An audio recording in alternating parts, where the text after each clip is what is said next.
Saludos amigos, comienza un nuevo programa de UCAM TV. Hoy lo hacemos contándoles una realidad. España necesita de enfermeros.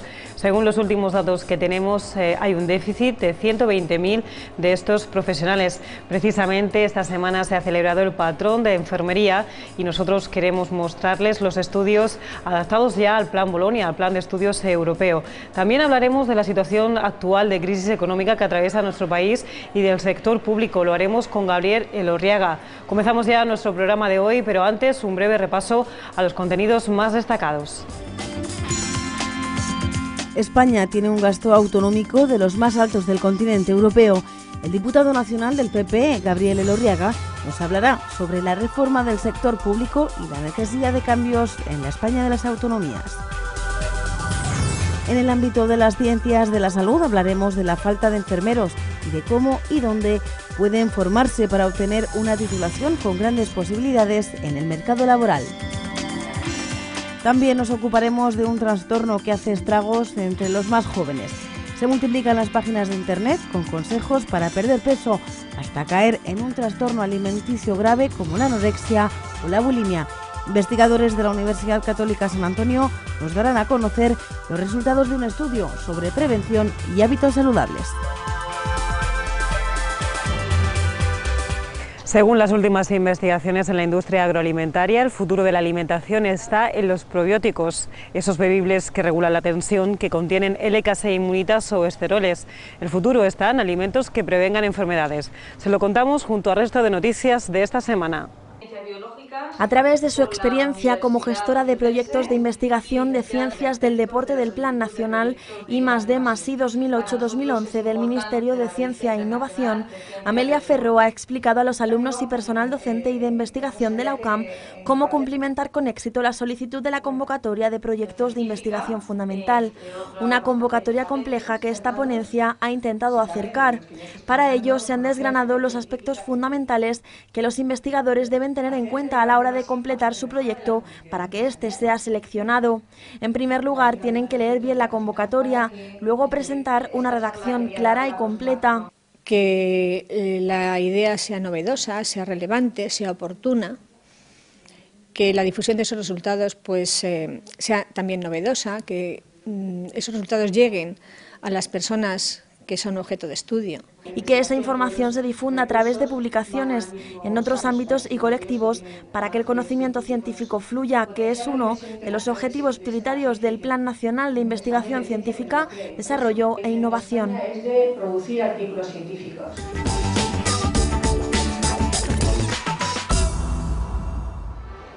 El índice de obesidad va en aumento tanto en la población adulta como en la infantil. Por ello es necesario desarrollar un plan de vida saludable donde el ejercicio se mezcle con la buena alimentación. Hay productos con propiedades especiales como antioxidantes o esteroles beneficiosos para nuestra salud. Aunque no existen los productos milagro, sí hay alimentos que sirven para prevenir enfermedades. Hay un interés especial por productos con etiqueta limpia.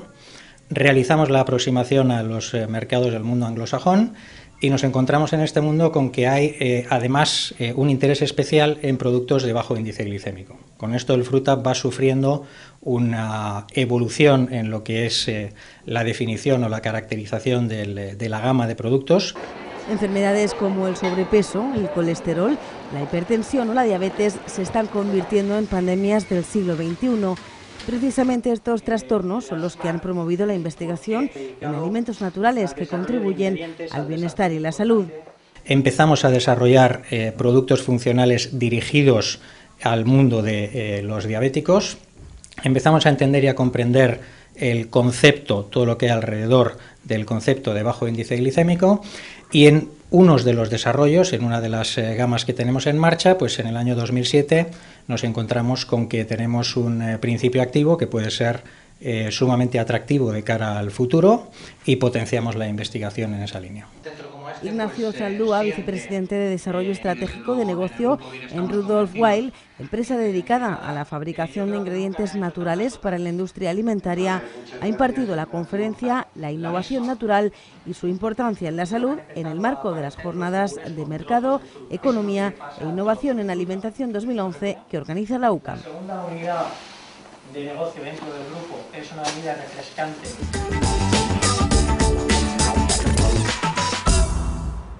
Estamos viviendo una profunda crisis económica que va a traer como consecuencia el cambio del modelo económico que tenemos, al menos así lo consideran economistas y expertos en la materia. En una entrevista concedida para este programa, Gabriel Elorriaga, diputado del Partido Popular y responsable del informe FAES sobre el sector público, hace un exhaustivo análisis sobre la situación actual. Sumidos en una profunda crisis económica, nuestro Estado se plantea diversas reformas. Reformas en el mercado de trabajo, en las pensiones, en el sistema financiero y hasta en el tráfico y la velocidad a la que conducimos. Medidas encaminadas en su mayoría al ahorro y a sanear las maltrechas arcas públicas. En este contexto se reabre un debate, el de la España de las autonomías. A propósito del mismo, la Fundación FAES ha realizado un informe sobre el actual sistema autonómico vigente y su necesidad de reformas. A la cabeza de este estudio, el diputado Gabriel Elorriaga defiende un cambio en el sistema urgente y necesario. Lo que ha sido la lógica de estos 30 años, que es cada vez atribuir mayores responsabilidades a las comunidades autónomas y restarlas del Estado, no da más de sí. Es decir, tenemos ya las regiones, las comunidades autónomas con mayor nivel de autogobierno en toda Europa. No hay ninguna región europea, ningún otro país que administre tantos recursos como administran nuestras comunidades autónomas, y en ese sentido el modelo no da más de sí, ¿no? El reto ahora no es, por lo tanto, tanto progresar en esa dirección, el reto es hacerlo funcionar bien, ¿no? Y es verdad que la crisis económica pues, ha puesto de manifiesto o ha hecho más visibles algunas dificultades que se han ido creando como consecuencia de la descentralización, ¿no?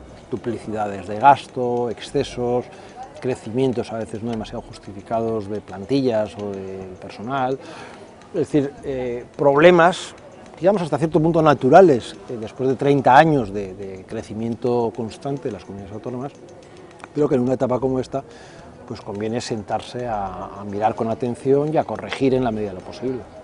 Pero esta corrección ¿comenzaría por las transferencias en las comunidades autónomas?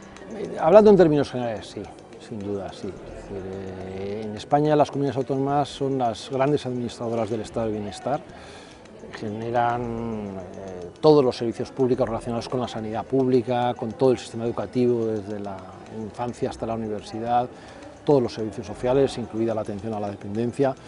Básicamente el 80% de los gastos de las comunidades autónomas en este momento son estado del bienestar, son esos tres tipos de gasto y por lo tanto hemos hecho descansar el núcleo del gasto público y de la intervención pública en un país europeo occidental en nuestras regiones. No hay mucho más que eso que asumir, ¿no? Un modelo autonómico que parece tener los días contados, pero que ha generado grandes aspectos positivos para nuestra sociedad de bienestar. El sistema autonómico en términos políticos ha sido un completo éxito, sin matices. Posiblemente porque la descentralización se ha adaptado muy bien a la naturaleza plural de España, a sentimientos regionales muy acusados, en determinadas regiones tenemos demandas políticas de autogobierno muy claras y por lo tanto el Estado autonómico yo creo que con carácter general hay que hacer un balance positivo en términos políticos sociales. En general, si uno mira las encuestas y los estudios de opinión que en los últimos años se han hecho, la aceptación del sistema autonómico por parte de la ciudadanía española es muy alta. La gente no está disgustada con que las decisiones en los asuntos que más le afectan se tomen más cerca. Al revés, lo agradece. Las críticas al sistema y las dudas que alguna parte de la población española tiene sobre el sistema vienen dadas no por ese acercamiento que consideran bueno, sino por si en ese procedimiento no se han producido excesos, derroches, duplicidades, ineficiencias, ese tipo de problemas. Y esos son problemas que pueden existir, pero que admiten solución, es decir, que es perfectamente posible mantener un sistema muy descentralizado y sin embargo que funcione mejor. Pero ¿son precisamente esos derroches y duplicidades las que están provocando el debate sobre la eficacia de los servicios públicos actuales? Uno de los problemas que ponemos de manifiesto en el informe que hemos elaborado recientemente es que en España falta mucha información. Cuando se dice en términos generales, que un modelo de descentralización es bueno porque genera una competencia sana entre administraciones y permite experimentar con las mejores prácticas y la mejor manera de prestar los servicios. Eso es verdad siempre y cuando uno pueda comparar resultados, es decir, siempre y cuando uno pueda saber si, yo qué sé, el servicio sanitario en Murcia, que gasta unos determinados recursos, funciona mejor o peor que el servicio sanitario en Extremadura con esos mismos recursos. Si uno no tiene ese dato, esa posibilidad de mejora que genera la descentralización no se produce. En España está ocurriendo exactamente eso, es decir, falta información, no es posible establecer relaciones de comparación entre la prestación de servicios públicos por distintas administraciones, y en ese sentido también estamos perdiendo una oportunidad de utilizar la descentralización como una palanca para la mejora de los servicios públicos. Una de las primeras conclusiones a las que llegan los expertos de FAES es que probablemente es el momento de replantear la densidad de la población a la hora de ofrecer servicios públicos. Solo ese factor cuantitativo, al margen de cualquier otra consideración, nos obliga a pensar si todas ellas tienen la dimensión más adecuada para la prestación de todos los servicios públicos. Si no es así, pues lo que hay que establecer son mecanismos más eficaces de colaboración, de prestación conjunta de servicios, donde probablemente se ha avanzado muy poco en España y sin embargo sí se hace en otros muchos países, ¿no? Es decir, si hay comunidades autónomas que son demasiado pequeñas para tener un buen servicio sanitario, pues a lo mejor lo que debería es flexibilizarse los mecanismos de colaboración entre comunidades autónomas para prestar determinados servicios. Y de esos hay miles de ejemplos, ¿no? O sea, en España se ha desarrollado muy poco, prácticamente nada, la cooperación entre comunidades autónomas para la prestación conjunta de servicios, que es una cosa, por otro lado, muy habitual en casi todos los países que tienen estructuras descentralizadas como la nuestra. La actual coyuntura económica exigiría esa reagrupación y cambio del sistema autonómico. La urgencia viene dada por la situación económica. Es decir, la única manera de hacer viable económicamente el Estado autonómico es reformarlo profundamente para hacerlo más eficaz. A medio plazo, yo diría, o de fondo, la prioridad no es económica, sino política. Es decir, necesitamos que haya un gran acuerdo, sobre todo un gran acuerdo entre los dos grandes partidos políticos, que defina el marco constitucional del modelo, porque eso es lo único que a medio plazo nos evitará estar dando bandazos permanentemente, estar sometidos a la presión de minorías nacionalistas que obviamente no quieren el buen funcionamiento del conjunto, sino que persiguen intereses particulares, y estará por lo tanto sometido a una tensión permanente. Por lo tanto, la urgencia inmediata tiene un fundamento económico, la necesidad de fondo tiene un profundo significado político. Estas son algunas de las ideas que el diputado del PP en el Congreso y exsecretario de Organización del Partido Popular, Gabriel Elorriaga, expuso durante la conferencia que impartió en la Universidad Católica San Antonio, un acto enmarcado en la Cátedra de Ética, Política y Humanidades que junto con la UCAM organiza la Fundación FAES.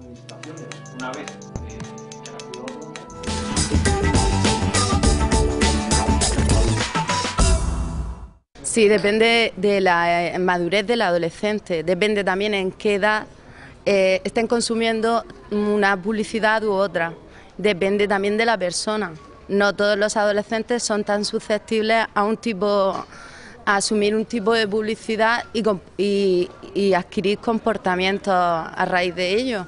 Hay gente que tiene más criterio a la hora de saber lo que se compra, lo que se toma, lo que ve, lo que consume en general. Negativa totalmente. Yo creo que todavía no tienen uso de razón e intentan imitar modelos, canon de belleza que realmente pues, es muy difícil de llegar a conseguirlo. Y pueden pasar pues, por malos tragos.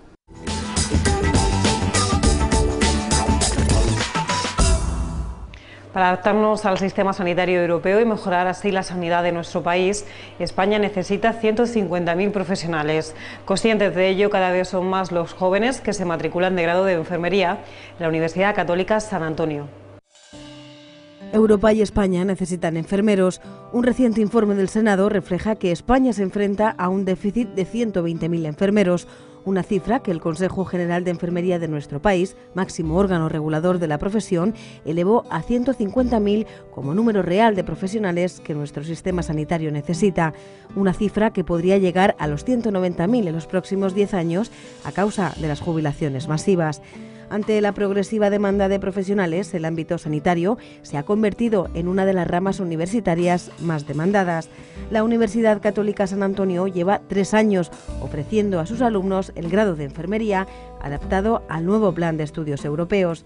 Aquí, los futuros enfermeros, aparte de conocer la teoría, realizarán seminarios prácticos antes de pasar la formación en hospitales. Los estudiantes reciben clases de sutura y cirugía con materiales reales, así como diversos simuladores para conocer todas las situaciones que se encontrarán en su futuro profesional. En este en concreto, que es el de sutura y cirugía menor, lo que se pretende es que el alumno adquiera la capacidad de práctica de realizar técnicas, en este caso de enfermería, como es la sutura, ¿no? La sutura simple, aunque se enseñan otras técnicas de cirugía menor también, pero lo que nos interesa es eso, que el alumno adquiera unos conocimientos previos antes de salir a prácticas y estar con pacientes reales. Entonces aquí hacemos simulaciones pues, con carne y utilizando pues, material real como sutura, como lo que se van a encontrar en el hospital si tienen que hacer esta técnica. O sea, básicamente es practicar antes de ir a las prácticas hospitalarias, por ejemplo, ¿no? En ocasiones, en este caso, con carne o con, con piel muy parecida a la humana, y en otros casos pues con muñecos, con simuladores, donde realizan sus cuidados previos a ir a las prácticas hospitalarias, digamos. Nadie nace enseñado y evidentemente aquí le empezamos a dar esas primeras pautas de cómo se hace una técnica, y al final, después de las 4 horas, puedo decir que me pondría en manos de alguno, no de todo, pero de alguno. El perfil del estudiante de enfermería, una de las labores más sociales de los hospitales, presenta una clara vocación de servicio y a la que se une la necesidad de acompañar al enfermo en su cura. Es una profesión que requiere vocación de servicio, vocación de ayuda a los demás, y luego pues también es una profesión muy atractiva en el sentido de que hasta ahora pues está habiendo una salida laboral importante y bueno, pues también adquiere una serie de destrezas y de responsabilidades que socialmente pues también son atractivas. Digamos que el perfil es personas que ya trabajan o tienen contacto con el hospital o con la vida sanitaria, como son auxiliares, celadores, y luego gente que le interesa o tiene cierta vocación de servicio. Son personas con un perfil muy característico, gente que le gusta el trato con las personas, gente abierta, y desde luego necesariamente tienen que ser sacrificados, porque el trabajo es bastante sacrificado. Estar pendiente de los enfermos y a turnos de hospital, eso hay que tener claro que a uno le gusta. Nos ocupamos de la persona de una manera más global, más que de la enfermedad. Nos interesa más el enfermo que la enfermedad, aun teniendo una preparación fuerte en cuanto a conocimientos y contenidos técnicos, pero nos interesa más el cuidado del paciente, más que la curación en sí de la enfermedad. Para esos alumnos, la Universidad Católica San Antonio ofrece una formación integral. La enfermería es una profesión maravillosa y muy bonita, pero puede ser un infierno si no gusta. No es como estar en un despacho, en una oficina, que uno dice, bueno, me gusta más o menos mi trabajo, pero yo lo voy haciendo. Te tiene que gustar. Tienes que tener una capacidad humana y un acercarte al otro, que o lo tienes o se puede ir adquiriendo con el tiempo, porque tampoco hay que fiarlo todo a la vocación. También tiene que haber una capacidad profesional y una competencia profesional, si no, no haría falta pasar por la universidad, pero tiene que haber esa base humana. Aunque la preparación técnica sea buena, y ya digo que cada vez es más interesante para la enfermería, porque se están abriendo muchísimos campos nuevos, pero tiene que haber esa base humana. Y eso es lo que además intentamos también potenciar aquí desde la Universidad Católica, lógicamente por el perfil de lo que es la Universidad Católica y su ideario. Nos gusta mucho insistir, porque lo vemos fundamental, insistir en esa parte humanística, no solamente en la parte técnica. Si se consigue formar a esos 150.000 enfermeros que necesita España para equipararse a los sistemas sanitarios europeos, podremos recuperar la calidad y excelencia en la asistencia sanitaria que en los últimos años había caracterizado al estado del bienestar en nuestro país.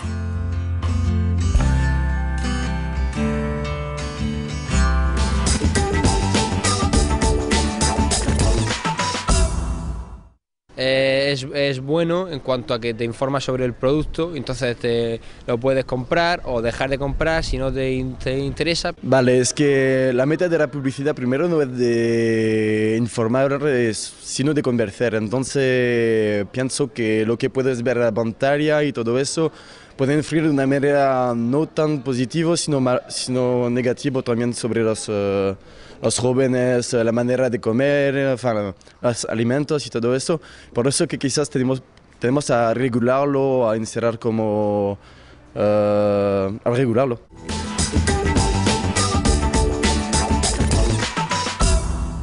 Cada vez es más frecuente el diagnóstico de trastornos en la conducta, trastornos alimentarios que muchas veces vienen dados porque la persona que lo sufre intenta seguir unos cánones publicitarios o porque tiene algún conflicto interno o familiar. En cualquier caso, es importante detectarlos a tiempo. En este sentido, la Universidad Católica San Antonio ha realizado un proyecto de investigación precisamente para prevenir estos trastornos. Vivimos en la sociedad del bienestar, de los estereotipos, de la imagen. Los jóvenes imitan a sus ídolos, copian tendencias, físicos y tallas que a veces les llevan a caer en extremos peligrosos que ponen en peligro su vida. El 90% de las personas que sufren algún tipo de trastorno alimentario, en su mayoría mujeres, tienen edades comprendidas entre 14 y 25 años, aunque la anorexia y la bulimia nerviosa se puede dar en cualquier edad. Los trastornos alimentarios son un grupo de patologías en las cuales la persona se halla inmersa en una obsesión por su peso, su cuerpo y la comida que ingiere, desarrollando comportamientos nutricionales no deseables. El aumento progresivo de este tipo de enfermedades ha llevado al área de investigación en ciencias de la salud de la Universidad Católica San Antonio, sensible desde sus inicios a esta situación, a constituir grupos de trabajo para diseñar líneas de investigación orientadas al diagnóstico, a la prevención y a la mejora de las condiciones de vida de la sociedad en general. Nosotros hemos observado en la anorexia nerviosa si hay una restricción, hay una inanición y por tanto para la gente del entorno parece que es más fácil detectar que algo está pasando, ¿no? Se pierde el peso, hay un miedo, ¿no? Por engordar y se notan muchos cambios en la persona. Sin embargo, la bulimia nerviosa no tiene por qué ser un peso inferior, incluso en muchos casos genera sobrepeso. ¿Por qué? Porque en la bulimia nerviosa hay atracones. Entonces, si el atracón, ¿no?, es mayor que el periodo de restricción, pues puede ser que incluso estén en un peso mayor al de la normalidad. Aquí un problema porque a la gente del entorno le cuesta más, ¿no?, darse cuenta de que algo ocurre y de la patología. Hay ciertos cambios en la conducta, ¿no?, que pueden denotar que algo ocurre, ¿no? Pero es más difícil y entonces se detecta después y ya el trastorno está más asentado en esa persona. Para desarrollar esta actividad investigadora, la Universidad Católica San Antonio cuenta con modernas instalaciones, desde un servicio de densitometría radiológica, pasando por equipos de ecografía y dinamometría isocenética, hasta programas de realidad virtual para el tratamiento de la imagen corporal en los trastornos de la alimentación, programas para la valoración del equilibrio y para la rehabilitación cognitiva de las demencias, con unas primeras conclusiones. Observamos qué factores podían relacionarse con el desarrollo de la patología. Observamos factores socioculturales que influyen de forma muy determinante, como por ejemplo el malestar por la imagen corporal y la influencia de los mensajes verbales. Por tanto, como prevención podemos hacer mejorar la autoestima de estas personas, ¿no?, que tengan un buen autoconcepto de sí mismos y además poder gestionar unas habilidades, ¿no?, adecuadas para que la influencia de mensajes externos no le influyan de una manera tan determinante como parece que se está dando. Y por otro lado también quisimos analizar los factores familiares. En cuanto a los factores familiares, existe infinidad de estudios que hablaban de existía relación, pero siempre desde la patología. Una vez que se daba la patología, la dinámica familiar caía en picado, se deterioraba. Y nosotros quisimos ver qué pasaba con esas personas que están en riesgo. Y nos dimos cuenta que sí, existe una cierta influencia, no tanto como los factores socioculturales, pero sí existe una influencia. En este caso, el conflicto dentro de la familia era determinante. Lo que se pretende es conseguir una prevención que evite que se caiga en estos trastornos. Tener en cuenta que la publicidad y los factores externos influyen, pero no determinan la posible enfermedad.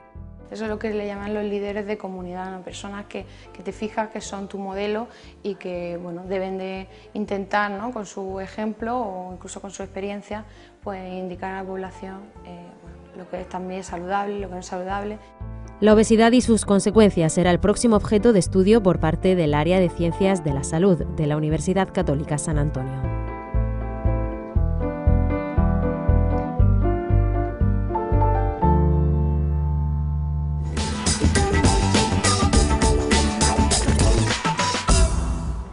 Los jóvenes, a pesar de caer en este tipo de trastorno, cada vez son más conscientes de las consecuencias negativas que acarrea sufrir una enfermedad como la bulimia o la anorexia.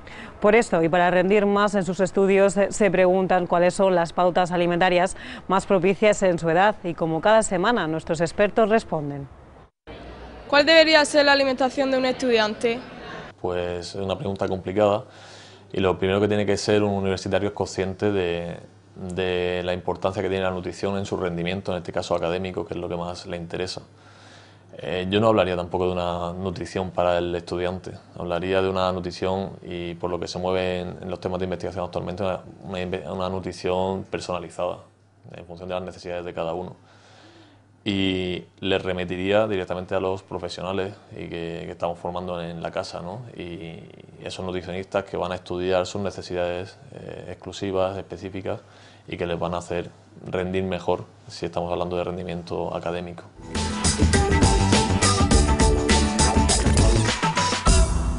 Momento ahora de conocer cuáles son las actividades que tiene programada la universidad para los próximos días. El próximo 16 de marzo, el consejero delegado de CAPSA, Pedro Astals, impartirá la conferencia El sector lácteo en España, la importancia de la adaptación continua al mercado. Será en el Salón de Actos de la UCAM. El 28 de marzo, la economista y presidenta de la Asamblea de Madrid, Elvira Rodríguez, impartirá la conferencia Europa, Desarrollo y Política Medioambiental, a las 12:30 en el Templo del Monasterio de los Jerónimos.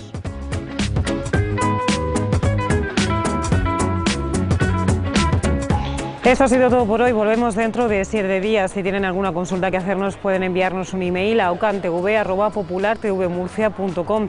Lo dicho, si lo desean, nos vemos la próxima semana. Hasta entonces, que sean felices.